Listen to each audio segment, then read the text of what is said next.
Hello, hello, hello. Okay, it's Ayesha Giselle, life coach and hypnotherapist. Okay, today we're going to be speaking about how to survive financial stress, and we've got a guest speaker today who will be joining us shortly. So bear with me while we add our guest speaker. Okay, so we're going to be talking about how to survive financial stress. So if you have any questions, please comment below. Okay.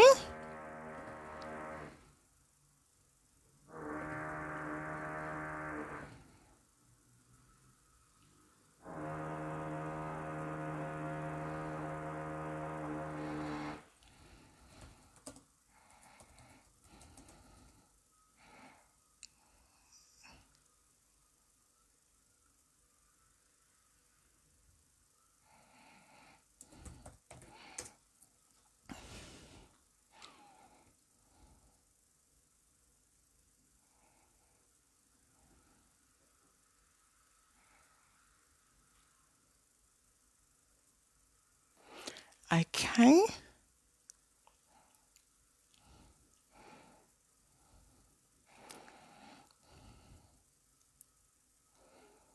So we have Emmanuel coming on here.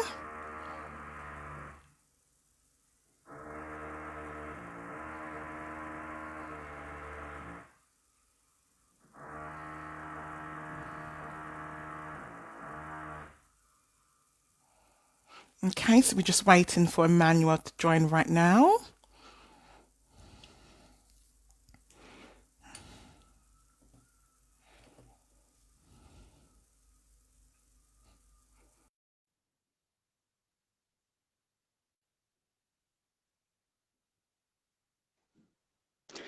Hello, Emmanuel. Hi. How are you today? Fine, fine. Thank God. Good. Excellent, excellent. Okay, Emmanuel, I'm going to introduce you and then I want you to tell me about what you do. Okay, so this is Emmanuel Akpe. That's how you pronounce your surname. Yeah. Excellent. So you're stress manager. Okay, and Yes, you're based actually. in Nigeria.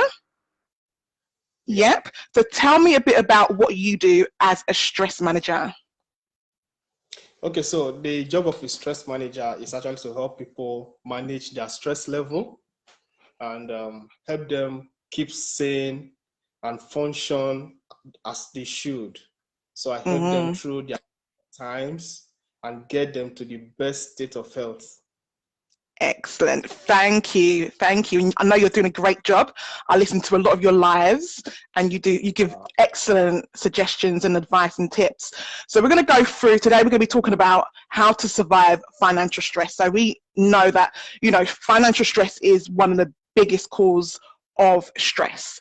Okay. I think it's the second biggest cause of stress. So we're going to just discuss, what stress is, how money-induced stress is caused, and just share some tips on how to deal with that and cope with those stresses. So first of all, I would just like to know from your experience and your understanding, what is stress? okay. That's very simple. A lot of people misunderstand what stress is. So I'm Mm, happy you're asking this question. It will help us to put in perspective what stress actually is. So stress is the way people respond to issues, both physically and psychologically. So your mhm. response is the problem. Stress is your response to situations, not actually what is happening to you, but how you are responding to what is happening to you. That is what stress is. So if your response is positive, you won't come under stress. But if your response is negative, then stress will result. That's exactly. Excellent. Thank you. Thank you. And then if you could just explain a bit of how, stress affects us emotionally, mentally, the brain, if you could just touch base on that for me, please. Yes, stress actually affects you as a whole human being, every aspect Hmm. of. For instance, the impact of stress in the brain can affect the prefrontal lobe or the cortex, and that is a part of the brain that helps to encode and decode information. That is a part of the brain used for learning. That's a part of the brain used for memory. So it means that when you are under severe stress, those aspects of your life could be impacted. You could lose memory. You could be distracted while learning, and you could forget information. So it means you are encoding information, but you can't decode it. You can't process information because your brain is affected. And also affect your life. It means that every aspect of your life could be affected because stress can actually reduce your immune system and make you sick. And once you are sick, your life is totally affected.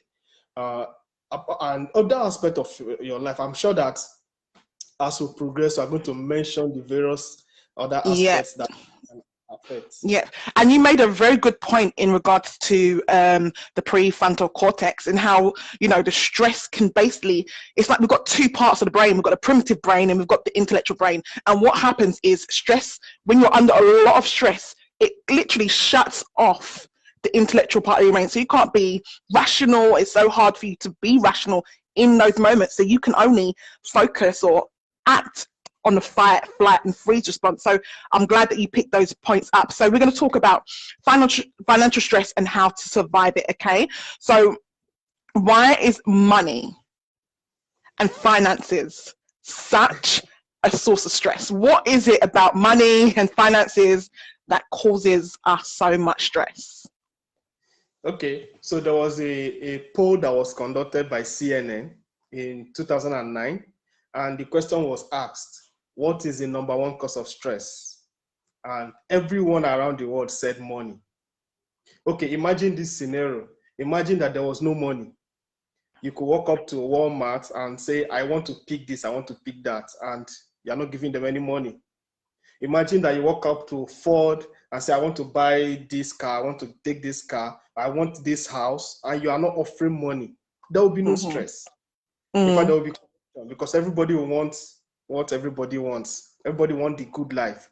So money is a big problem because money is more of an exchange to where you want to go to, your goal in life. So you are somewhere and you want to move to the next level. You want to be more comfortable. And what will take you to that level is money. So money becomes a big problem. Money becomes a big source of stress because it takes you from the point where you are to the point you want to be. And the truth, nobody is satisfied with money. So even when you are rich, you want more money. Even when you have all the luxury life can give you, you have all the pleasure life can give you, because money can actually be a source of pleasure or a source of pain, depending on how you look at it.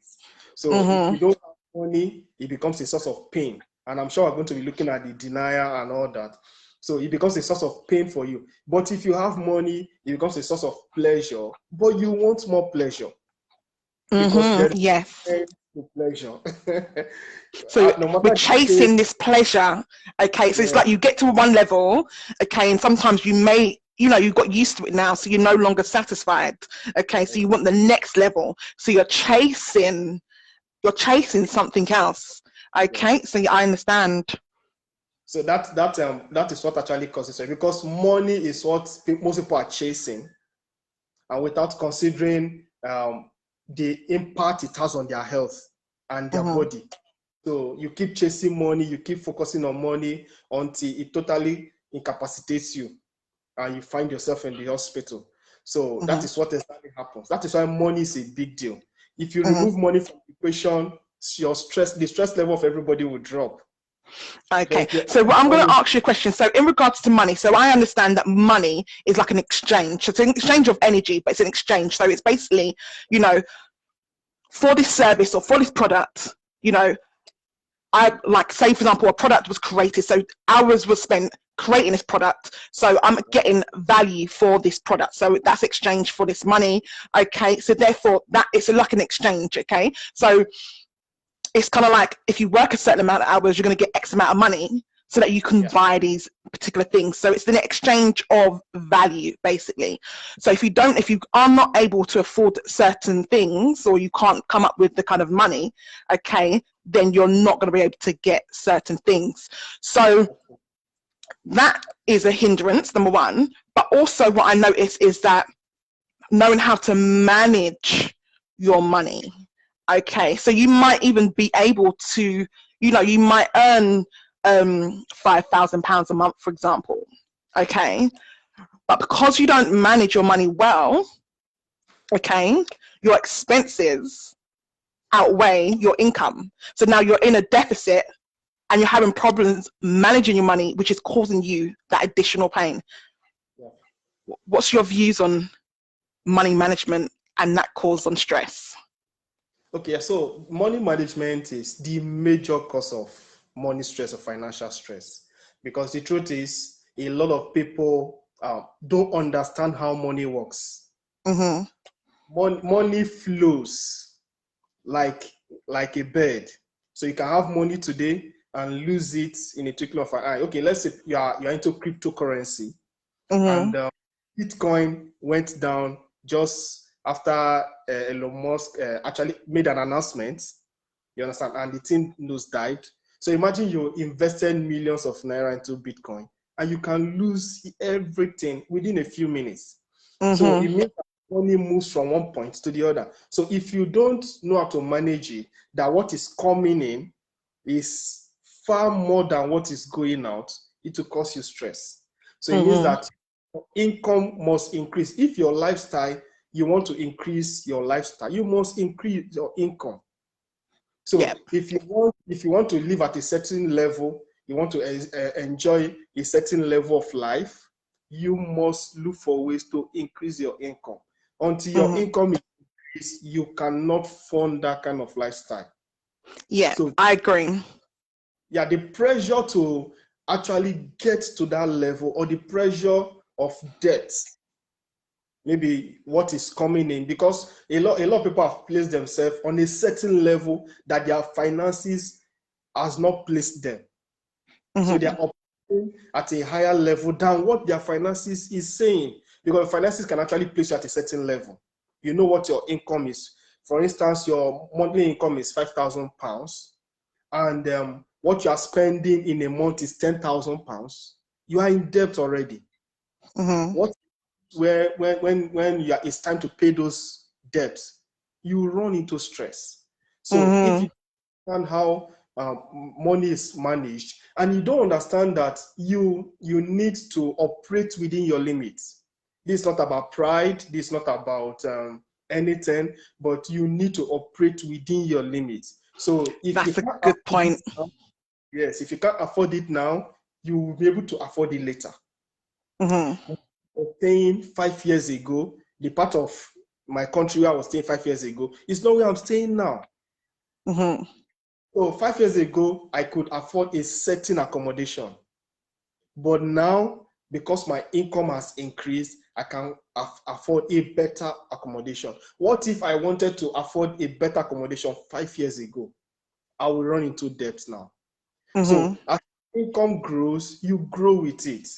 Yeah. You don't grow above your income. It's going to lead you into stress. Yeah, that's a very, very good point. So live within your means. Okay, so it's when you're living outside of your means that is causing you the stress. So when you start living outside of your means, you start incurring debt. Okay, you start increasing these money problems. You're not able to pay your bills on time, which creates those added stress. So it's about living within your budget, living within your means. Okay, and when you live within those means, okay, it's about growing those means so it expands. So you can live within that time. Excellent point. Okay, so in regards to finances, okay, in regards to the money stress, how do they affect, okay, Yeah. the other aspects of life? So we did touch on it, softly, but in regards to relationships and self-worth, okay, that's a big, it plays a big part.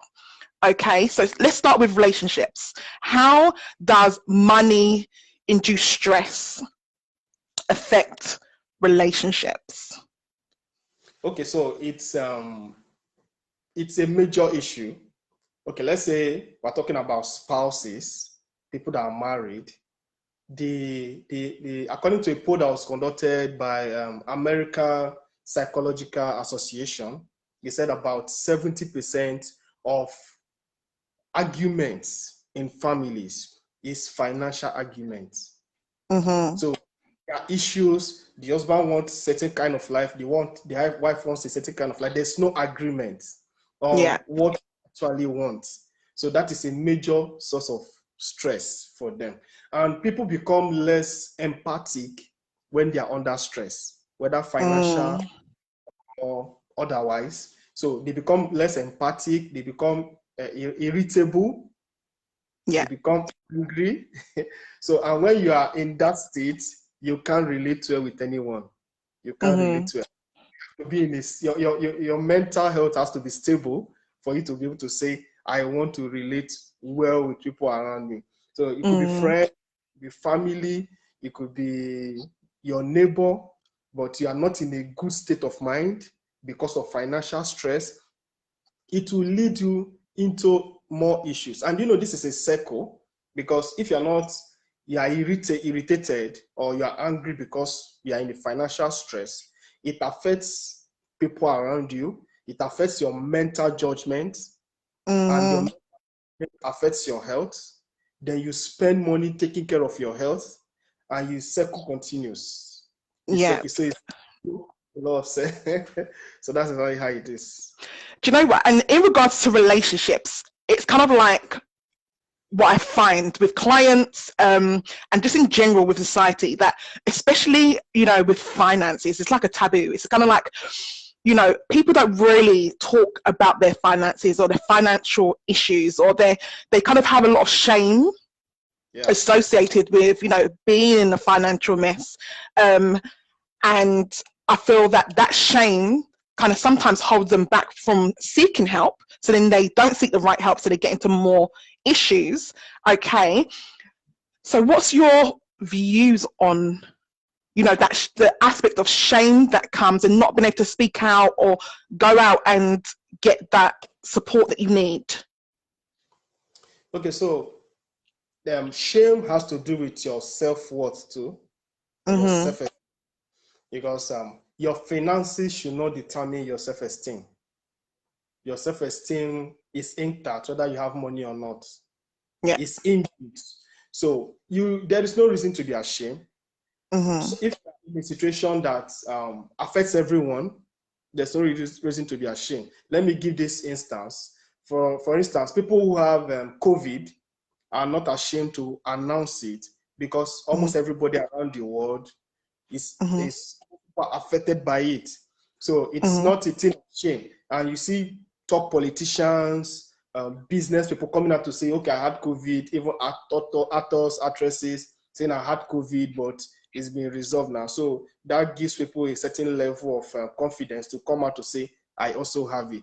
So if you know that what you're going through today, a whole lot of people are going through it. A whole lot of people. I read a story days ago about a billionaire that lost $21 million in one day. This one of the cryptocurrencies dropped overnight, and he lost billion in one day. Yes. So if someone like that can come out to say, okay, I lost this, but life must go on. How much have you lost? £2,000, £1,000, £100, £50. So no matter the financial state you are, you should be bold enough to say, I'm in trouble. I need help. And when you meet people, when you seek for support and meet people, it's easier for people to provide solution. Your solution is not in heaven. Your solution is not anywhere. It's in the hands of a man. So, and if you can come in contact with that one person that you need, that could change your situation, because whatever you're going through, for you could be heavy, but for some other person could be nothing. On your level of life and your capacity to cope. So for instance, you are indebted to the tune of £1,000. You're almost committing suicide. What of the person that is indebted to the tune of £100 billion? what do you expect them to do? So if you know that you're not the only person in that situation, it will help you to come out, it will help you to overcome shame and seek for help. So immediately you start seeking for help, it means solution is in sight. But if you stay indoors and keep quiet and say, I'm not going to talk with anybody, I'm not going to talk about this, you're going to die slowly. And there will be no, your case is totally helpless. But immediately that I want to seek for help. I want to go online. I want to go on Facebook. I want to search out people who are into this field and ask for help. They might not be able to give money, but they can give you information that can turn your finances around. Yeah. So it's not only about money, because the reason why you are where you are now is because you don't have a certain level of information. If you have a level of information, with even £50, you can make so much money out of it. If you have a level of information. So what is the difference between the rich guy and the average guy or the poor guy? It's information. It's information. So you need, that's why anytime you are under financial stress, you need to seek for information. That is, you read as much books on financial, finances. That's when you should financial intelligence, financial, management, personal financial management, all those types of books. Yeah. Yes. So that is when you should go for those books. It could be just one sentence that could change your mind, change your orientation. Or maybe there's something you are doing that is impacting your finances and you don't even know, and you keep doing it. So just a single sentence from a book, this is what I've been doing wrong. It's time for me to change. Let me work on this. And when you start doing that, it could be that, okay, let me give you this example. Some people don't save. Yeah. If they make $10,000 today, $10,000 is going. In fact, at the end, you ask them, how much have you saved? Nothing. So they live per paycheck, month to month. So they're not even saving, thinking about it, because they feel they are comfortable. What if the rainy day comes? How are you going to cope with it? So what if they get an information that tells them, save 10% of your total income in a month, just save 10%. That's going to change their orientation, and that's going to change. And you notice that when you start saving, the 90% that is remaining will be just enough for you. Yeah. If you are saving 20% of your income or 50% of your income, the remaining 50% will be just enough for you, because then it trim down your finances and cut off everything that is not important, then stick to the important. That is the beginning of your financial freedom. You said a good point in regards to living paycheck to paycheck. So one of the things that I do teach my clients is to develop an emergency fund. Okay, Okay, so that's the first thing I get them to do, is save up like a £1,000 emergency fund. Okay, and that's because, especially if you're living paycheck to paycheck, okay, you need to be able to, if emergency comes up, okay, be able to support yourself in that emergency. Okay, and another thing in regards to living paycheck to paycheck and on one income, okay, as many have seen in this pandemic, okay, having one source of income chains you together, okay, because it's like a table being on one leg, okay, knock that leg off and you're struggling, okay, and that causes so much pain and stress. And another thing is, when you're based on one income, living paycheck to paycheck, okay, it's hard for you to plan for the future, okay, which causes it's a lack of security, okay. And then another thing is that thing that gives you that one source of income holds a lot of your power, because if that income goes, you can't pay your bills, you can't do all the things that you can do, so it's going to create even more stress. So I like the fact that you made a reference to, living paycheck to paycheck. Okay, I want to go back into money-induced stress, and that in relation to relationships. So how would you advise someone who's dealing with financial stress and feels, you know, shame, but they find it difficult to talk to their partner? Okay, they feel quite overwhelmed. What would you say to them on top of seeking financial help? Okay, what would you suggest for them to have a discussion in regards to their partner? What kind of advice or suggestions or tips would you give to someone who, you know, is struggling to communicate with their partner about their financial situation? Okay, so first of all, you need to be very close to your partner. Mm-hmm. Of course, you loved that person, that's why you got married to your partner. So you should be able to say exactly how it is without feeling bad. And the partners should also know when something is going on wrong. So I come back home depressed. I don't want to speak with you. I am sad, totally sad. As my partner, you should be able to find out what exactly is the problem. Why am I not speaking? Why am I so depressed? What is the issue? And I can assure you that if you press further, you will hear the real issue. He will tell you that, okay, there was a problem in my office and it's a financial issue and I'm in a total mess. They're going to say that. So you must find a way to, because it's not about getting angry. You shouldn't be angry because someone is going through stress. The person needs support, not annoyance. Let's give this example. A wife advised the husband not to invest in a particular business, and he went ahead without neglecting what the wife said and invested. And after a few weeks, the business collapsed and there was no money. You know, the wife shouldn't start berating the husband and saying, I told you this thing wasn't going to work. Of course, he knows you told him and he knows it has failed. What is the way forward? So the wife should be able to focus on the way forward. Okay, this thing has happened. What do we do? Because he said that two heads are better than one. And if those two are two good heads, they are better than one. And you need to be in a stable state of mind to be able to reason.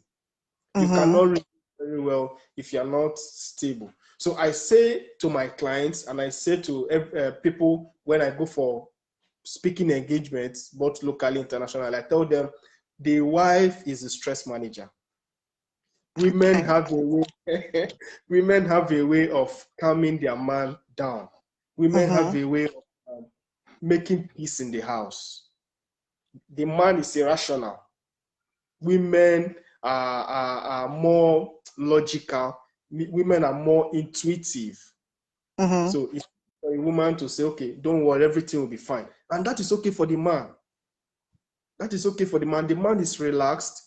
He knows that the wife is in support of him, despite the fact that he made a mistake. He knows that the wife is in support of him. So it's easier for the man to come out to say that. There's even more to what I just told you. You understand? So it opens up a channel of communication when there is at home. So when there's peace and the wife is not nagging, the wife is not apprehensive, the wife is calm and reassuring the man that don't worry, everything will be fine. It's easy for the man to open up. Same for the woman. Yes, if the man is calm and reassuring the wife that don't worry, despite the fact that you have made a mistake, I'm solidly behind you. We'll go through this and we'll come out fine. It's easy for the woman to say, okay, there's more. Look at what I'm going through. Look at what I'm going through, and they will be able to solve the problem together. I've not seen problem being solved in an unconducive environment. It is very difficult. In fact, nearly impossible for you to get out of a mess when the environment, your home front, it's not conducive. It's not in peace. It's very difficult. But if the home is peaceful, everyone is working in one accord, it's easy. It's called the law of attraction. If your environment is positive, if your environment is optimistic, you attract positive vibes, you attract positive energy, and you attract good things. And not only that, your eyes open up to opportunities. Opportunities, but you can't see it because your mind is clouded with anger. So, but if you can clear up your mind and there is peace everywhere around you, in fact, you impose calm all around you. So it's easy for you to see opportunities. It's easy for you to hear when people are offering solution to you, because you could be listening, but you can't hear them. But you're paying attention to what they're saying, but you can't hear whatever they're saying because your mind is not stable. So that's how it is. Perfect, thank you. And some of the points that you made they're really, really good in regards to, regardless of whichever partner is having the financial problem. If you're in a relationship, it's good to hold space for your partner to be able to express their difficulties, whatever it is that they're going through. Okay, and when you can hold that space and that peaceful space, you can that would make it a more comfortable place for them to share their financial problems. So that's a good point. And another point, and I was kind of picking up in regards to having financial issues within a relationship, it's about, if your partner was to bring to you, I'm having financial issues, I'm having a problem, it's about understanding that there's a problem, okay? And it's about working together against the problem itself instead of against each other, okay? Because you said in regards to, say, for example, the husband didn't listen to the wife, okay? And then the husband went off and invested anyways, and then the wife got upset, okay? Which she has a right to be upset, but understanding that the problem is, you may have not been listened to, you didn't feel like you was listened to, but focus on the problem. The problem is, you didn't feel listened to or supported in that decision, okay, or you felt left out in that decision. But also the problem is, we're in a situation, let's work together, okay, to get out of this situation instead of let's fight each other, okay? So it's about fighting the problem instead of fighting each other. So that's one thing that we need to pick up here that I can hear you saying, which is really, really, really good. Okay, so in regards to, I've got some questions and I'm taking notes. So if I do look down and take notes, it's just so that I can relate back to what you have been saying. So in regards to denial, okay, I feel that a lot of times people can be in denial of their financial stress, okay, and they avoid facing their reality. Okay, so can you tell me, what experiences you've had or what understanding you have in regards to, people being in denial of their financial situation, and how that creates even more problems and more stress in their lives? Okay, so let me use myself as an example. So a few years ago, I embarked on stress management as a career. I was working in an hospital environment, so I left the clinic and I went straight into stress management. But I did a few businesses and I ran into debts, thousands of pounds, and I was in severe debt. Despite the fact that I was teaching stress management, I was stressed out. So one thing I couldn't do was to make a list of all I was owing. I couldn't myself to do that because I was scared of the numbers. It's painful. It's a painful experience. I was scared of getting to know the total amount of money I was owing, and that was a big problem for me. So, but when I summoned up courage to actually make a list of everything I was owing and everyone I was owing, that was when I began. So I grouped them, started paying in batches. So I paid this off, Move on that are putting so much pressure, I pay them off first. Then those are not putting so much pressure, I pay them gradually. So that was why I was able to get out of that particular situation. But if I wasn't able to face my numbers, it would have been difficult. Excellent. So in regards to facing your reality, okay, and you touched on a great point. A lot of people don't face the reality because it's so painful. And what our brain does, okay, our brain it's basically made to keep us in survival. So move us away from pain and move us to pleasure. So if the pain is the reality of the situation, you're going to run away. Okay, that's a natural response. So anybody who's experiencing that, understand it's natural, but even though it's a natural response, in today's society, it's not helpful when you're dealing with money-induced stress. Okay, so what would you suggest to someone if they find it really painful to face their reality? Okay, and put the numbers down on paper. Okay, what would you suggest for them, okay, to make that process a bit more easier, to fight through that pain and build their courage to really see the reality for what it is? Okay. So what is going to give you confidence to be able to face your numbers is getting a solution. It was easy for me to make a list because I started making some cash. My income has increased. So what is going to give you that? So I will suggest that you find a solution first. Make a plan. How am I going to pay this total amount of money? I don't know how much in total because I've not taught myself to be able to see or listen or note down how much it is. But how am I going to pay? How am I going to raise my income? So by asking that question, because when you ask if you ask how, your brain begins to work. Yes. How am I going to do this? And there's something I was doing at that time. I'll go to a dark room, sit in a dark room, and begin to think up ideas, begin to think up ways, begin to see myself discussing in a boardroom. So I had this weird board meeting with icons I imagined.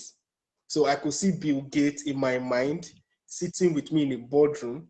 This is a secret I've not shared with anyone. I'm just Thank you for sharing.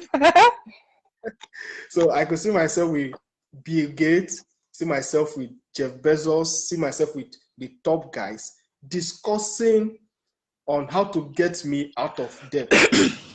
Sorry. How to get out of debt, or how to get me out of that situation. So in my mind, I was reasoning what could be their suggestion.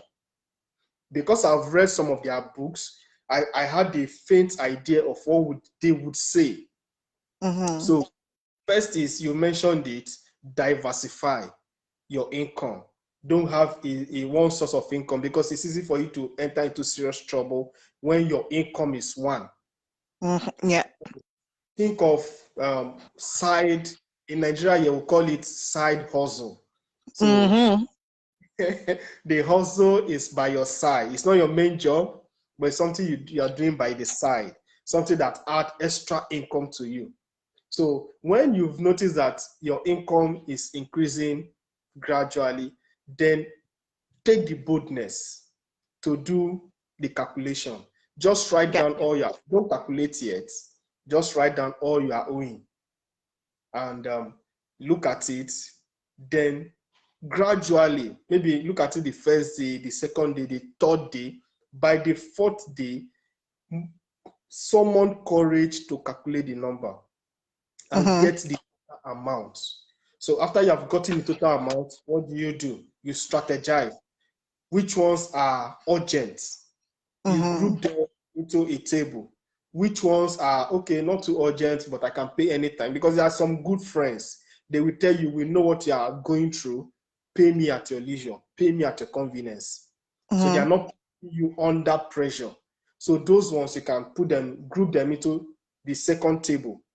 So you attend to those that are putting pressure on you before you go for those that are not putting so much pressure. That was the strategy I used. And before you know what is going on, and I've recommended it for a lot of people, and it has worked for them. Because if your mind is not stable, you can't get yourself to pay off people's debts. You can't even you discover that you are living, you are just existing, but you are not alive. So people are seeing you are talking to people, but within you know you are dead. So because you are not stable, A friend of mine was telling me recently that, Dr. Emmanuel, I'm not stable. I'm just existing. I have so much trouble because I'm not stable. So I had to get her to a point where she felt at peace with herself. I felt that life is so short. You just have to make impact. You have to bring yourself to a level where you decide that, let me make impact. So when you get to that level and your mind is at peace, it's easy for you to start tackling those. And it's better if you are two, it's both husband and wife, and the income is coming from both sides. So wife is not just doing her thing and the husband is doing his own thing, because it can come to that situation where the wife doesn't even care if the husband is owing anyone, or the husband doesn't care if the wife is owing anyone. So it becomes very difficult. But if both of them are working together, any money that comes in, they know where it's going to. A budget. We can't spend more than, let's say, 100 pounds in a month on feeding. So any extra income that comes in goes into debt repayment. Yeah. So once that is done, it's so easy. Yeah. You did make some good points in regards to, there's a few things that I've picked up on what you've been saying. So in regards to when you went into that black room and you were speaking with Bill Gates, etc., I love that. It reminds me of something that I tell my clients, and I say, you know, you need to become the person that you need to be to achieve your goal. And it's about, in that moment, it's about thinking, okay, I need to, you know, reduce my debt. I need to improve my financial situation. Okay. But in doing that, you also need to become the person that is good with finances. Okay. If you want to reduce your financial stress, you need to be better with your financial IQ and your financial intelligence. Okay. Once you have that information, because you did say that earlier, once you have this information added with a little discipline, okay, you're going to have the knowledge to improve your finances. And when you improve your finances, it's going to reduce the stresses associated with that. And also what you made a good valid point in regards to, you ask the questions, even though you wasn't asking the questions directly to, like, for example, Bill Gates, you was asking those questions, like learning from people that are in a better position. Okay, so if you are, I think that's a really, really good point about, you know, if you're having financial stress, it's about talking to people or learning from people that are in a better financial position, so you can get that information that you need. You also talked about, you know, having mental stability, okay, because it's going to be difficult for you to reduce your stresses if you don't have that type of peace, which is really, really good. A good point that you made. And a lot of times we create so much anxiety around, you know, money induced stress. Okay. And I feel like when you're dealing with a certain issue that gives you a certain amount of stress and anxiety, okay, it's really good to just calm your mind first before you deal with that problem, okay? Because when you're calm in the mind, you're able to enter into the prefrontal cortex, okay, which is the part of the brain that gives you, you know, your intelligence, your information, is creative and can come up with solutions. So in regards to reducing the stresses, reducing the anxiety, what kind of tips can you give to kind of calm the mind so that you can think, you know, better? Okay, yeah. So in calming the mind, it's you can do a few therapies or a few techniques. I call them relaxation technique. I have a few of them. So what you do is you stay in a dark place. It's better when you are alone in a dark, even if it's not dark, but be alone. So that I lock myself in the toilet, so that I lock myself in the kitchen. It could be anywhere. Just be alone and close your eyes, breathe in, count 1 to 20, and breathe out slowly. So you do that for 10 to 15 times. That will help to calm you down. You can also blank your mind. When I mean blank your mind, don't think about anything. I know it's very difficult for some people because their mind is constantly working. But you can actually force your mind to stop working. Stop your mind from working. Stop thinking about anything. Just make it blank. So once you do that, it helps to relax your mind, and it helps you to be able to reason better when the mind starts functioning the way it should. Then another thing you can do is you can pour cold water over your body, because when you're under severe stress, the body temperature increases. Okay. Yes, but when you pour cold water, but if you are living in a condition where there's cold and all that, you might not need to do that.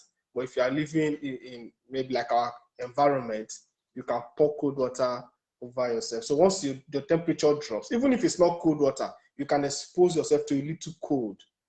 You understand? Just expose your hands, to cold. So once the temperature, flannel, exactly. Yep. Yes, whatever method you are going to use. So once the temperature drops, you become calmer. Then speak to people who can actually motivate you, because I discovered that another strategy of bringing yourself to reason well is motivation. Okay. I'm operating at a certain level, and I speak with someone who is operating at a higher level. And some of his testimonies, okay, I was at this level. He will tell you, I was at this level. I was earning £5,000 a month. Today I'm earning £500,000 a month. Look at how I did it. Look at how I did it. Because I discovered that sometimes we are lazy. The people that are earning higher work far harder than people that are earning lower. What I mean is that they have more strategies. They have more people working for them. They have things they are doing. They are always on, and they are seeing the money. So when you learn that, okay, this is what they are doing, because it's difficult for you to succeed if you don't know how. You need to know how to succeed. So if you understand how to succeed, and someone tells you, okay, this is what you do, this is what you do to succeed, it calms you down. There's this peace that okay, I now know what to do. And if you know what to do and you do it, it's going to bring you into a financial success. So those are some of the things you can do that we can say these are emergency things that you need to do. Excellent. Excellent. I would like to add as well to also just take one day at a time. Okay? Take one day at a time, take one step at a time. So don't think, say for example, you owe, 100,000. Okay? Yeah. Even though you owe 100,000, don't look at it as I need to pay off 100,000 and I need to pay 100,000 today. Okay? Because it's going to be way too overwhelming and it's going to just increase your anxiety. Okay? I always say break it down into bite-sized steps and, bite-sized pieces. Okay? And think about what can you manage today? What one small step can you do today? Okay? So you just think about the smallest step possible and focus on that instead of focusing on the whole big elephant. Okay? And if you think of, just take it one step at a time, one day at a time. Okay? That can also reduce some of the anxiety and just also calm your mind. Excellent. So in regards to money-induced stress, okay? So what we notice is that especially during the pandemic, okay, a lot of people were hit hard, okay, even in our industry, okay, with therapists, coaches, some people went on to do very well because obviously, there was a lot of, stress and anxiety and whatnot kind of thing, but a lot of people did really have a hit. A lot of people lost their jobs. There was a lot of financial difficulties associated with the pandemic. Okay, what would you say to someone who's feeling very stressed, okay, because their whole life has literally just been turned upside down due to the pandemic, okay, and they just kind of like, they're struggling to see their way out, okay, and they're really, really feeling stressed anxious in this current pandemic, what would you say to them, or what tips would you give for them to kind of motivate them and provide them with some hope in this situation? Okay, so I actually wrote a book last year titled "How Do I Escape Post-COVID-19 Stress?" Because I knew COVID was going to bring so much stress to people. And that book sold well. It's even on Amazon. Well done. Yes. The major point I'm going to stress is this. You need to calm down. You need to outline the difficulties. What are the things that you are going through? Is it your finances? We're talking about, okay, let's say, for example, we're talking about your finances. What else can I do? Because the truth is this, COVID actually made a lot of people jobless. Imagine if you are working in an environment that needs you to be physically there. You can't work remotely. You can't work virtually, and you need to be there. And then the company gets shut down. You will be out to nobody to pay you for doing nothing. Nobody's going to pay you for just sitting down at home and all that. Or you are teaching children and your school is not online. You are going to have issues. So the first thing you need to think about is, how do I solve the cause of the stress? How do I solve? Because if you have a solution and you have a plan, it's easy for you to be calm. Yeah, because if I know what to do to generate £1,000, I know what to do to generate £1,000. I won't fret. I won't be angry. I won't panic. Even if my debtor, the person that I'm owing, is breathing down on me and telling me, if you don't pay me tomorrow, I'm going to send you to jail. I'm going to do, because I know what to do. It will be very difficult for me to be apprehensive. So what I will say is this: first of all, get what you want to do. How do you survive? You cannot survive during COVID, both COVID and post. Sorry. You can't survive both COVID and outside COVID or after COVID without going digital. You made a point that a lot of coaches were out of business, but the ones that were online were in business.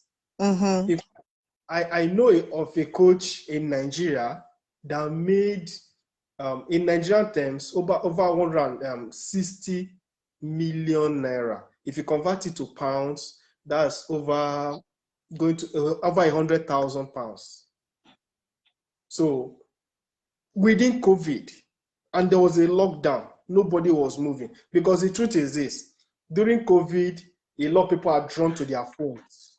Drawn to their phones because the intensity of work has reduced. People want to get information. People want to know what is going on, so they are closer to their phones. So any business you're going to do that will show up on their faces is going to fetch you money. At every time they are seeing you, you are sending broadcasts on WhatsApp, you are sending email to your email list, you are on Facebook, you are always going live, you are on Instagram, you are always going live. They are seeing you everywhere. One day they are going to ask themselves, what is this guy doing? Let me pay attention to him. And you have gotten them. So I have people who I send out, they see information about what I'm doing, but they don't care. But after some time, they see the consistency and they say, okay, what is this guy really doing? Let me pay attention. So that is what happens. You can be able to handle the financial stress. All other stress will fall into place. All other stress will be resolved, because it seems at this time that financial stress is going to be the greatest source of stress, especially during COVID. It's going to be financial, because we have countries that are even broke. We have countries that are looking for bailouts from IMF and from World Bank. They are looking for bailout. They are looking for money. They are looking for grants, because their source of income has also been cut off. Yeah. For countries. So it's not just individuals, it's everyone. So if we have system or country or an individual that decide to say, okay, I think I can move my business from the local place where I am, and I'm seeing just 10 people, 20 people per day, to online where I meet thousands of people, then it will be better for them. So once that is Perfect. solved, every other tip can now work. But if the money issue is not solved, no matter the tip you are giving to them, it's not going to work because they are apprehensive. Excellent. You did mention in regards to going to the source. So we know, okay, financial stress is, you know, what is this? What is the actual issue? You're lacking money at this moment. Okay, that's what the issue is. So the solution is to get money. Okay, so in terms of that, and in terms of the COVID pandemic, it's about being flexible to change. Yeah. Okay, so I had a lot of clients, okay, that were just kind of like, no, but this is not what I'm used to, you know, or things like that. And I say to them all the time, don't focus on what you cannot change.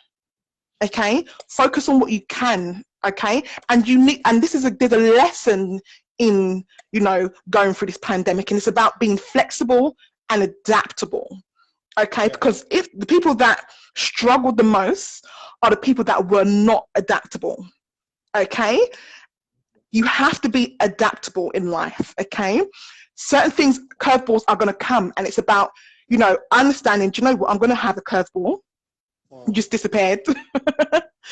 Okay, and it's about being adaptable to what that situation is. So if you have lost, you know, an income, a job, your business, okay, that is a very painful experience. Okay, but it's about, you know, what can I change here? What can I actually do? Okay, if you were a chef, for example, in a restaurant, okay, what we can't change is that you can't physically serve food in a restaurant right now. That's unchangeable in this current climate. Okay, but what you can do is look at your other skills and resources that can help you to gain that other income, which you did mention about, you know, with coaches and therapists and etc. Some people just only do face-to-face, and it's about being adaptable, okay, so that you can come online. So I think that's a really, really, really good point. And in regards to financial stress, okay, it is quite a high level stress, okay, which literally affects a lot of aspects of your life. And if you can really go to the source, okay, and, you know, really improve your financial stress, it can literally have a knock-on effect to the different aspects of your life. Okay, so imagine if you improve your financial stress, okay, that can potentially improve your relationships. Okay, it can potentially improve your health. Okay, because then you can have resources, access to resources and money, okay, that can allow you to live a healthier lifestyle. Okay, it can definitely improve your well-being, okay, and your work-life balance, etc. What other advice or suggestions and tips would you add onto this topic about money-induced stress? Okay, so for you to be able to manage financial stress, or some of the tips you need to do, the first is that you need to be positive and optimistic. You need to, if you are not positive about life, it will be difficult for you to come out of money issues. So you must tell yourself that I'm going to make it. I'm going to come out of this. Because Yes. what you speak out and you hear yourself say has maximum impact in your life. Mm-hmm. The brain has a way of getting things done for us, even when we don't have the capacity to do that. In fact, the body is a slave of the mind. So I give this analogy everywhere I go. I say, okay, you are in the hospital, or someone is sick in the hospital, and it's just a minor headache, but the person has given up on life, saying, I want to go, I want to die, I don't think I can make it. Do you know the person is going to die after a few days? because they've lost hope. Yep. But some situations where it is critical, the person can barely speak, is in coma, but in his mind, he's telling himself, I'm going to come out of this. Give him a few days, give him a few months. He's going to come out of this. Because Good point. yes, what you're telling your mind is what you manifest around you. So you need to be positive, you need to be optimistic. Once you are positive and optimistic, it's easy for you to see opportunities. So I agree. yes, once you think, okay, how do I get out of money issues? You're always thinking of how do I get out of money issues. Do you know everything you see is about how to get out of money issues? Because your brain in neuro-linguistic programming, what you see, you say constantly, what you occupy your mind with is what you see. So it means that if I'm talking about a white car, a white Range Rover Sports, anywhere I see a white Range Rover Sports, my mind is going to bring it to me. Yes. So because that is what I'm thinking about. So if you are thinking of how to get out of the money problem, you are going to see solutions. If you open your Facebook, the sponsored post you are going to see is how to get out of money problem. Because somehow your energy, your positive energy is attracting stuff to you.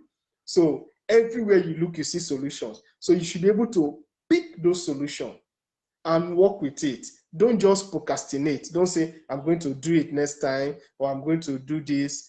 Start doing what you have discovered, because that is where your solution lies. Then you must address the issues that are causing you money problems. Address the issues. Are you spending so much? You may need to trim down on your expenses. You may need to trim down on your expenses. You can't be spending so much and you are telling me you are in debt. You are working against yourself. So you trim down on your expenses. If it's not compulsory for you to have an iPhone, it's not compulsory to have for it. So don't say because iPhone 12 is out or iPhone Pro Max is out, I must get it. Why not cut it off? It's not going to sustain your life. So you trim down your expenses to your basic needs. Food is a major issue. So if you can take care of food, you can put a roof over your head, you can take care of your transportation, every other thing is not necessary. And you can put clothes on your body. So it means that once you can focus on those basic needs, that's Abraham Maslow's hierarchy of needs. Yes. So you focus on basic needs, make sure you take care of them. It's when you are now okay with your situation that you can now start thinking of pleasure. You start thinking of vacation, start thinking of buying a new car. During the pandemic, nobody bought cars. Well, I'm talking about my own environment, the city where I live. People were not buying cars because they didn't need cars. In fact, the price of food skyrocketed because the demand was greater than the supply. So the food skyrocketed because everybody wanted to eat. Everybody wanted. So you trim down to the basic needs. Then don't pay less attention to your health. So it means if your body is giving you signal, is giving you, you are perceiving you are seeing a symptom, maybe headache. You're always having headache consistently. You know it's time to slow down. You know the stress affecting you. Because the worst thing that can happen is when your stress level affects your productivity. So you are not able to produce anything because you are under severe stress. In fact, it's a hopeless situation. You need to get yourself to a state of productivity before you can actually start talking about managing the stress. That is exactly how it means. Then another thing is you clear up your mind. That is when you should start thinking deeply. We are not maximizing our brains enough. We are not thinking enough. We are not thinking enough. I still have that challenge of actually sitting down to think of stuff, to think about how do I make my business better. You see, something happened during the pandemic. You know, the owner of Zoom, Yeah. Yes, the owner of Zoom. He became almost the first, he was in the first 200 richest men on earth. He was never there. But what did he do? Immediately the lockdown set in, different countries were going on lockdown. He put in various features in Zoom to make it internationally acceptable, and people started holding conferences on Zoom. And before you know Yeah. what was going on, he became one of the richest men in the world just by thinking.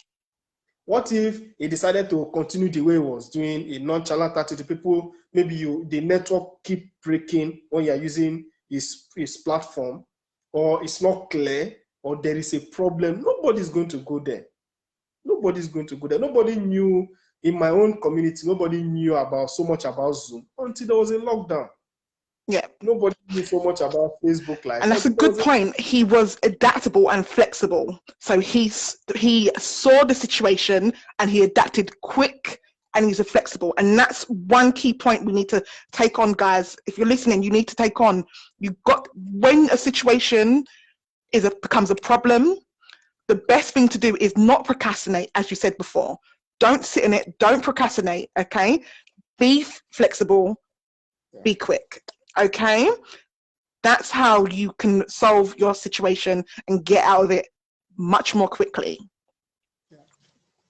Then another point is this: your financial situation can be a motivation to you, can be a source of depression, or can be a motivation. That is where distress and eustress comes in. Eustress is more of a motivation. So you are in deep problem, you are in serious trouble, but it's a motivation for you to work harder and to get out of it. Unlike when you are in distress, that becomes a point of depression for you. So those are two ways to respond. But it is better for you if it becomes a source of motivation. Do you know that most of the innovations, inventions, were as a result of deep trouble people were in? Okay, in my book, I mentioned how the clock came about. Okay. It was because of the pandemics. So a lot of people died. I think it was the Black Death or something like that. A lot of people died. So there were no people the labor became small. You understand? The labor became small. So people were not able to get manpower to work. So because of that, workers became more vocal and demanded for more and said, you must pay us more. So because they were to be paid, a scientist actually came up with a work clock. He started with an hourglass. You know the hourglass that you pour, keeps dripping. So once it drips and fully, you know it is time to go.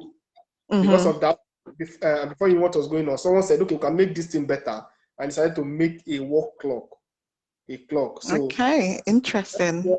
Yes, that is where the 9 to 5 came about.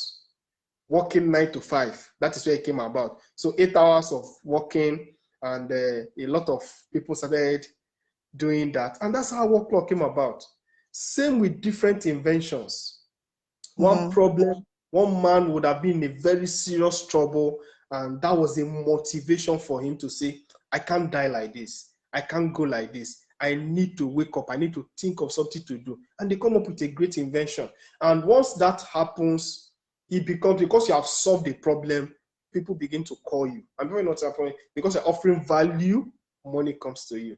Because people don't understand that money comes as a result of exchange for the value you are giving. Yes. So if you are very valuable, people will pay you more to end their programs. I remember being invited to one of the cities in Nigeria. It's called Lagos. I stay in Abuja, the federal capital, and I was invited to Lagos. And the hotel they lodged me was 5-star. I was going for the program. I had a police escort with siren. You understand? Because it's not because of me. It's not because of me. It's because of the value I am about to offer them. The value, and they say that this value should attract a 5-star hotel. This value should attract a police protection. So if you don't have any value to offer yourself, you are in a financial situation and you are not developing yourself, you are not acquiring skills. Some of the skills, I mentioned it in my book, the book I just mentioned a few minutes ago. Some of the skills that are very valid now, that if you don't have them, in fact, if you are not digitally literate, you are an illiterate. It doesn't matter if you have a PhD, you have masters, you have first degree, you don't know how to operate the internet, you are an illiterate. Yeah. So that's exactly the issue. I liked your point in regards to turning your problems into motivation. I think I love that. I love that. I love that. I love it. I love it a lot. Okay. I think that's such a good point. And when you're listening to this, guys, this is such a powerful point, okay, that Emmanuel has shared with us, okay? Turn your problem into motivation, okay? This is going to literally take you from the primitive mind to the intellectual mind, and you're going to get solutions. You're going to de-stress because it's a motivation. So motivation is usually a positive experience, okay? So you're taking a negative experience, a painful experience, okay, and just changing it to motivation and saying, do you know what, I'm going to get out of this, okay? That's a motivation. I'm going to be better. I'm going to get out of this. I'm going to learn and be better, okay? Instead of being in a financial mess, I'm going to have financial security. I'm going to have, you know, financial freedom. And just changing that problem into motivation, and it's going to give you hope, okay, and it's going to lift your spirit, and you're literally going to just change your perspective. I love that, Emmanuel. Thank you. I think that's a great tip, a great tip. Absolutely. Any more suggestions on, you know, money-induced stress and how to deal with money-induced stress and what we can do? Okay, yeah, so absolutely. Generally, talking about stress generally now, I want to talk about diets. You know, the major reason why people are falling sick, people are stressed, is because of the kind of diet that they are taking. Some people take carbohydrated diets, a lot of carbs, calories, and all that, and your body doesn't really need those stuff. I've had cases where people were seriously sick and under severe stress. It was affecting their health, and the only solution I offered them was a change in diet, a total change in. Do more natural stuff. I know that in the UK there is organic and there is GMO, and organic is usually more expensive because they spend a lot of money trying to get those stuff. But you know, it's healthier. It's healthier. You have varieties of options. You have a lot of things that you can take that are natural, that are not artificial, because it's easy for the body to accept that which is natural. It's easy for the body to absorb it, unlike what is not natural. So I classify food into two. I say there is living food and there's dead food. What are living food? Living food are the ones that are fresh, they are raw, they are edible, they are things that nutrient is intact. It's not been tampered. It's not been tampered with. So you mean when you take those fruit like apple, like banana, you are taking the nutrient raw as it is, not processed. So it's easy for the body to absorb those stuff and heal whatever injury or whatever abnormalities that's occurred. Unlike the dead food that has been overprocessed, overcooked, all the nutrients are dead. In fact, everything has been canned. Everything comes in a can, everything, including soups, including stew, you can get it canned. So what does it take to can food? You must heat it, because in heating it, you need to destroy the enzymes, because if the enzymes are intact, it's going to spoil. It's going to decay. It's going to decay. So, but if you heat it, you eliminate the enzymes, then you add preservatives, chemicals, to make sure it is intact. So when you Google some of these chemicals and you look at the impact it has on the body, then you know that even when you are not under any kind of stress, you can still come under stress because food is stressing your body. Mm-hmm. Food, the kind of food you are eating is so much stress for the body. So if you are the kind of person that is always on dead food, you're always on canned food, you just pick up can, you're always on junk, there's no homemade food, you don't eat healthy. I have a Telegram group, we're over 11,000. Sometimes, maybe less every quarter, I do food fasting for them. So food fasting means that throughout the 3 days, you don't take any cooked food, just raw. So have some fruits you take in the morning, have some fruits you take in the evening, you have some vegetables to take in the afternoon, just like that. So there's a timetable. And do you know when people follow this timetable, people that have weight issues will begin to come down, because the issue with weight is not dieting. The issue with weight is being healthy. Okay, so I'm gonna round it up in a minute because we've not got too long. So in regards to the way you're eating and eating stress, because we are talking on the subject of financial stress at the moment. So how does that kind of reduce your stress in regards to how you're eating? Okay, so when you are under financial stress, your body is using up a lot of resources, a lot of nutrients. So sometimes you see the person looking dry, the skin dry. So you can actually tell and the face becomes wrinkled. You can actually tell the person that, why are you under stress? You are looking stressed because it's showing.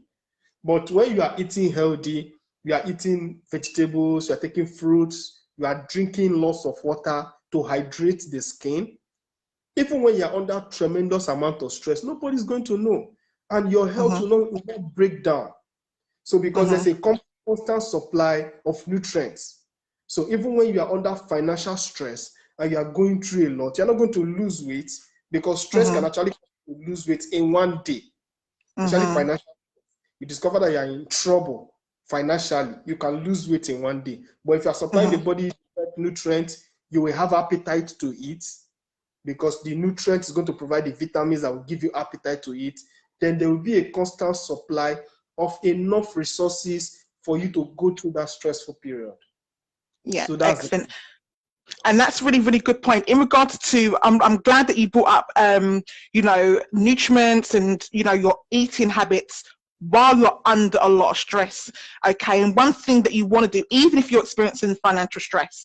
Okay. So, you know, you might not have as much money to, you know, get all the quality food that you can. As you said, in the UK, organic food is more expensive than, you know, processed food, okay, or GMO food, okay. But there are like cheaper options, you know, get fruit, veg, etc. But the whole point is, it's about, even if you are experiencing financial stress, and that financial stress can leak into other aspects of your life, okay, what will be a good thing to do is take care of yourself, even while you're going through this stress, okay, because it has, when you become more disciplined in an area and you look after yourself, it creates, and when you do better, so when you take care of yourself, you're more likely to do better in other areas of your life, okay. So if you can maintain looking after yourself, so looking after your eating habits, okay, taking care of your body, going for walks, going in nature, calming your body down, so looking after yourself, you are more likely to do better in other areas of your life, i.e. your finances, in your business, in your relationships. So I'm so glad that you did bring that up as well. So we're going to wrap up now, Emmanuel, but I want to say thank you so much for coming on live with me and sharing your expertise, your experiences, your knowledge, your stories. Okay, we've got some great tips from you. Thank you so much. Before you go, I want you to just tell us a bit more about where we can find you, what's happening next with you. So if you could just give us some information about where someone can find you, your Instagram, your Facebook, your website, your book, okay, which has got, as you said, loads of tips and advice and suggestions. Okay, so I have a Facebook group called African Stress Management Community. So it's a place where we discuss stress management. Once you go on Facebook, just type in or typing in the search button, African Stress Management Community, and you are going to see us. Then on Instagram, just type in the Stress Manager. I'm the only stress manager on Instagram, so just type in the Stress Manager and you see me there. Then I have some books on Amazon. You can just type in how do I escape post-COVID stress. So it's available worldwide, so you can get it at any point in time. So you can reach me on Facebook. My name on Facebook is Emmanuel Akpe, AKPE. So once you type in, you can always send me a DM. I will respond when I'm free. Excellent. Thank you very much. And I'll be uploading this to YouTube. So if you are watching this on YouTube, I will be adding his links down below so that you can connect with Emmanuel if need be. Okay, so thank you again for your time today and your lovely suggestions, and we'll speak soon. You're welcome. All right, take care. Thank you. You're welcome. Bye-bye.